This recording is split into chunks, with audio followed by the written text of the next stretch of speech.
Hey guys, it's your course director, Emily Ray here. Just wanted to give you some positive, productive feedback on these portfolio websites that you recently turned in. So I'm going to go through these one by one and offer a little bit of insight on where you can take this site from here. And just point out a few things that could still use a bit of tweaking as you get ready to use these to leverage in your life and in your career outside of MCBS. So we're starting with Tashana's, but there's nothing here that immediately identifies it as Tashana's. So then my question is, what is the brand? Is the brand Unparalleled Creative Elegance? That kind of sounds a little bit like a tagline, so I'm not sure. When I'm watching this video, Unparalleled, located in Orlando, local alliance, Create Inspire, book now, contact Unparalleled Creative Elegance, liveunparalleled.com. Okay, so a couple of notes. One is that because of the location of this, because it does not look like a brand, but rather just text that has, kerning to space out the letters, and it's not over here, it's not clear what the brand is. The letters themselves, the little notes within this, are a little bit difficult to read at times because of the cool motion behind it and the way that looks. So this view right here doesn't give a clear identity as being Unparalleled Creative Elegance. A couple of other things though. So you give me this URL at the end, which is like liveunparalleled.com. But then up here it just says like Tashana.wix. So again, a little confused as to what's happening or the identity. A lot of clarity needs to happen here. So scrolling down, we see Unparalleled Creative Elegance again. And so now we get a little bit more info, building an environment where creators not only create but thrive. So I appreciate that that context. And then just down here it says your name in very small letters, right? So it's a little confusing in that. And maybe it's just that I need to hear more clearly how you intend to use this or how you are using this. Is this site itself a project? Is it a collective? Is this the name of a creative agency? It's unclear, and my questions that I have looking at this, might prevent someone from understanding the value that you can bring in your creative work. So something to think about there. Really beautiful imagery. Really appreciating the pictures, right? But there's nothing really yet on this page. It's a highlights page that really says what this is, right? We get the flashes of it here, and then it's models, it's photography. It looks like very creative editorial pieces, and then not sure about this one. It brings up some question marks there. I'm going to jump next to projects. So here, we see a video, so Fashion Bash, so that's cool. What I really appreciate is just the full description, the runtime, and that you cite what you did on these projects. Like that is exactly how these portfolio pieces should be explained. And so you've done a really nice job, talking about the styling, the makeup, and all of that. So, this right here tells me more about what you do than that first whole homepage. Like I have a more clear idea of it here, and what you do is really cool. And I think that it needs to be packaged and promoted with more clarity on that first page. Jumping here to experience. So here, it kind of takes on like a resume type format, which is fine because this is good keyword rich content, right? And it shows that you're working in entertainment, media. Here I found a little bit more creative lead for an advertising and marketing. So that's more of the information. So this is great, and it looks like it has a lot of support backup for the work that you do, because so many people in so many places have hired you for it. Jumping next to gallery. So here loading in some images and kind of scrolling down, and it's really beautiful work. Just going to click on one to see what happens when I open it. It opens in a big light box, and then there is the file name, right? So unless you titled this, Wix is going to default to the file name.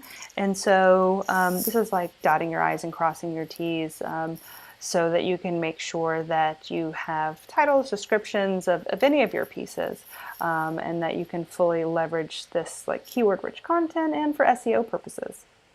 I'm going to close this window out and then jump. Under more, there's about and contact. It seems strange that there's a more and then it drops this stuff down there, because it seems like you have plenty of space for these two links. So I would recommend you explore how to lay this out so that you don't have a drop down. On the about page, so here just a little bit of background. Anytime you have paragraph text, which is what this is, you want that to be left aligned for easy readability. It's harder for our eyes to have a different starting point of each line, especially when the text, the line height, they're so close together. And then just contact. So here, it's got a map and then some, booking now, and then your contact information. And a contact form. Curious as to, I'm going to go ahead and click on that to see what happens. And it looks like I can kind of come in here and pick a date and see what happens. And then it takes me to this contact form. If you intend to use that, it's kind of a cool feature. I'm not sure if that's a paid feature, with Wix, that you would need to pay for that. But again, curious about that liveunparalleled.com. And if you are paying for that domain, why do we have this Wix domain? And if you are paying for stuff already, is there a reason why you haven't subscribed or, leveraged the paid version of this that allows you to get rid of all the ads? So something to think about, especially because you're in Port 6. So here we're looking at the site of Brian Stevenson, so graphic design creative. Here I get, up front, know very much what he does, home, services, more. So again, sort of the same feedback. You have plenty of room up in this so that you don't need to drop down for these things. Bring these closer together. And then on the home page here, you don't really have a lot of information, right? So why isn't, now I have to click on services to find out about what you do. And there's not a lot of information here either. So consolidating this to make sure that people don't miss any of these things here. I'm going to click on previous work. I don't know that I would call this previous work so much as I would call it portfolio or featured designs or client work, something like that. And you've given me all the logos and the brands, and they're certainly cool looking, but they don't have much context, right? So what is Signs of All Kinds? Was it an event? Is it a place where they make signage? Who did you do this for? What other applications are the logos being used for? These are all things that you could sort of briefly summarize in a one or two sentences that would more fully explain, what you created and why. About us, right? So this is plural. So you talk about yourself here, right? So about us, our main goal, we will help you. Brian was born, Brian has, and it doesn't so you are referring to yourself sort of as an agency, but you don't list any other people. So there's a bit of a disconnect in that. In that you are an individual and just talking about an individual, but saying we. So just be consistent kind of between those areas. Last but not least, just to contact us and just ways to get in touch. Again, what's the call to action? What do you want to be hired for? What kind of work are you seeking to do? Collaborations, getting clear on that and making sure that you're getting the type of information or the type of touch points that you're wanting through this website. Last but not least, let's take a look at Out Loud Media. So here we've got the site of Robbie Holder, and so it's kind of co-branded as Out Loud Media, but also about him. Just a little bit of your background. We've got this kind of cool picture of you doing what you do. I always appreciate it when students have that. Scrolling down, some testimonials. This dark text on the red is a little bit harder to read. I would recommend going with something lighter there like white. Latest projects, so this is great, right? So this project was a testimonial for a video. This video, is about the facility that your church purchased.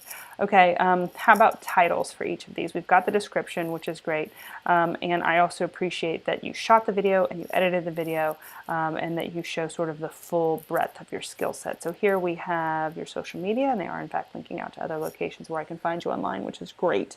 A lot of times people forget to update that and just leave it for pointing to Wix locations. About me, so this is going to load up a new page, and we've got a little bit of it in video. We've got, can download your resume, which is great. This dark text on the red, again, it's harder to read and therefore not as usable. The spacing between these elements are somewhat inconsistent. I would just make sure that that was consistent between these areas. You can see how the white pops. That's what you want the text to do as well. Under work, we are going to load up, so the white, see, looks great here.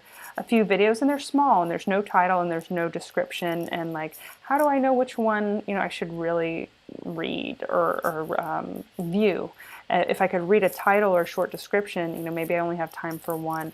And so that's really the opportunity here. And you can take advantage of the fact that this page can scroll and make these videos a little bit bigger. Something you might want to also consider is custom thumbnails, right? So making sure that whatever the screenshot is that you're choosing to feature is compelling and makes people want to press play. Last but not least, we're going to take a look at that contact page, just a simple form. I encourage you to think about a call to action and why people should contact you if you are for hire.